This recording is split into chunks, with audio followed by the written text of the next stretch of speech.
topic is very interesting, and like the previous sessions also, it's a very valid issue even in the current days context.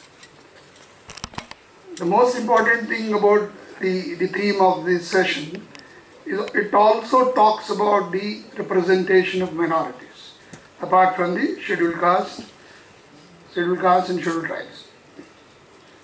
So when we bring in Dr. B.R. Ambedkar here, we need to understand his arguments or the evolution of his arguments, and then how he was able to crystallize certain principles on the basis of which he was talking about the representation initially of the depressed classes in the Southborough Committee report, where one of the basic principles that emanates very strongly out of the Southborough Committee presentation memorandum by him was the right to self-determination, meaning that the right to self-representation, that if there are problems with the depressed classes, today's scheduled castes, he said he didn't want any others at that time. Vittal Ram Shinde and other people were trying to represent the scheduled castes. He said, we would like to represent ourselves. Then when he said that basic principle of self-representation or determination, then he moved on to the other principle of using the percentage of population. So having said that, he says, okay, this is the census. In 1919 we could have had he must have had the 1911 census data. He said, we are 9%. So please, we should have 9% of representation in the Legislative Council at that point in time, or Legislative Assembly. So it was a valid argument. Then later on, of course, he talks about the weightage aspects when he works on the aspects of representation of Muslims. But we should initially go ahead trying to understand Dr. Ambedkar's evolution on the representation on the basis of self-determination and the percentage of population. Then he moves ahead and of course talks about most importantly, the method of selection of your representation. That is the method of election. So these three basic principles. It is not that I can just have a representation on the basis of percent of the population, where at that point in time in 1919, people were ready to give as many seats, but they want to nominate the depressed class members. Even Ambedkar himself was a nominated member. But then he says, the method of election, what is the way I am going to be elected to represent my own community. This was very critical because at that point in time, the Lucknow Pact between the Congress and the Muslim League at that point in time was also talking differential weightage. He actually criticized the additional weightage, or which he felt that whether that weightage was too much, which was given to Muslims in certain states of their representation in the cabinet. Now what will it come to us today? So what are we talking about today's theme? We are talking about the representation of minorities. I will take it as, say, religious minorities, scheduled castes, scheduled tribes. I will also like to add, sir, here, Chair, the women representation. So we are talking about, say, broadly 4 categories. Now, little back into the history, in 1921, the Western Committee report in the state of Madras offered or granted non-Brahmin seats. So I am trying to bring another category of non-Brahmins, which we can safely equate them to the backward classes, broadly the backward classes today. So we have a history where we had non-Brahmin seats in the presidencies of Madras and also Bombay. So the non-Brahmin seats went about, and there were women reserved seats in the 1937 election under the 1935 Act and also into the 46 election. So we have a broad category of people or the categories who needs representation. Now let me expand the religious minorities definition, which was discussed in in a major way during the Round Table Conference. The Muslims, the Sikhs, the Indian Christians and the Anglo-Indians. These were the categories of people who went into the discussion round table conference and also got representation under the 1935 Act. So when we are talking about representation of people, of interested groups, of communities, so we are actually going into a broader category. So I have said scheduled castes, scheduled tribes, we have Muslims, Sikhs, Indian Christians, Anglo-Indians, non-Brahmins is equal to backward classes and women. Now let us bring in the basic two rules of the right to self-representation or self-determination and the percentage of population. So can we bring in Dr. B.R. Ambedkar's idea of representation here into the current context? And we all know that there has been a long time demand for the women reserved seats also. And also after the Panchayati Raj and the urban local body amendments to the Indian Constitution, we have reserved seats for backward classes in the Panchayat elections and also the local body elections. So we have a history of more than 25-30 years of how the women representation, even women have the reservation in the backward class, in the Panchayat Raj institutions along with backward classes, in the urban local bodies also. So I am trying to bring in a very broad spectrum of representation, not exclusively talking about the scheduled castes and scheduled tribes.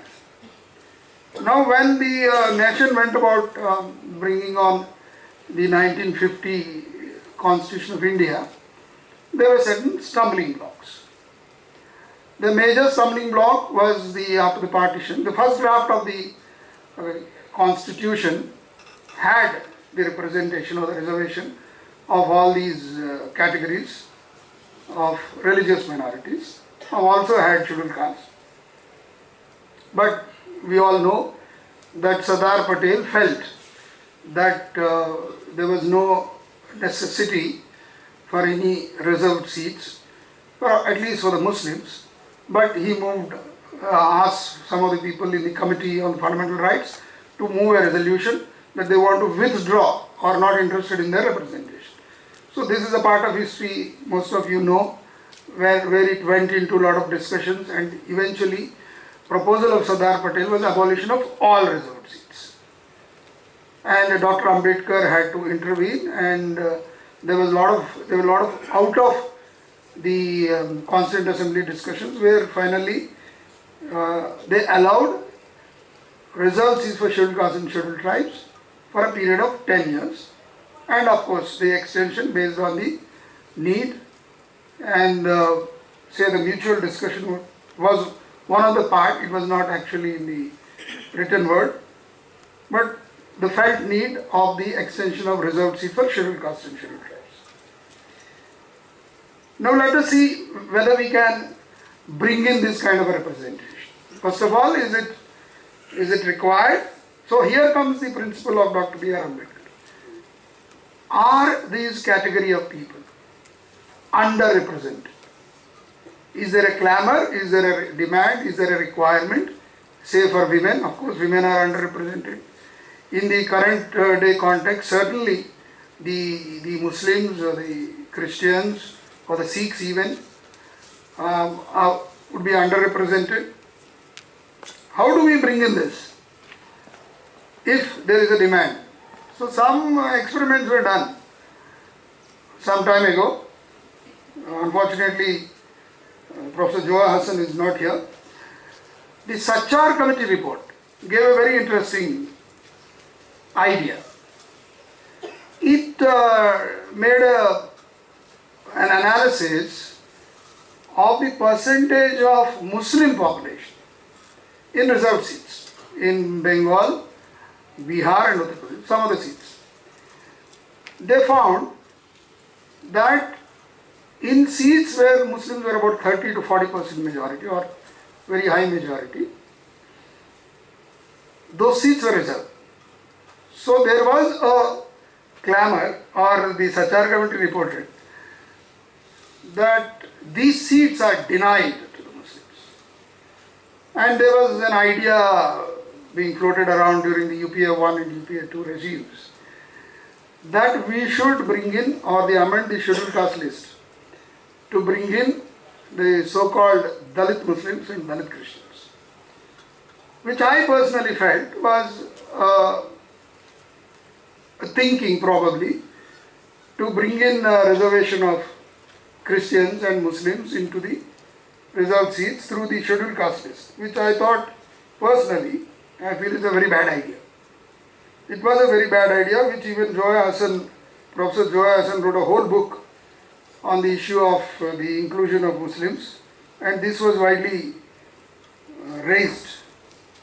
So if we are looking at a solution of representation today, and yes, there have been analysis, there have been several academic works on the representation of Muslims especially, and it was felt that certain states can, certain complete election can be gone through without a single Muslim representative not being elected.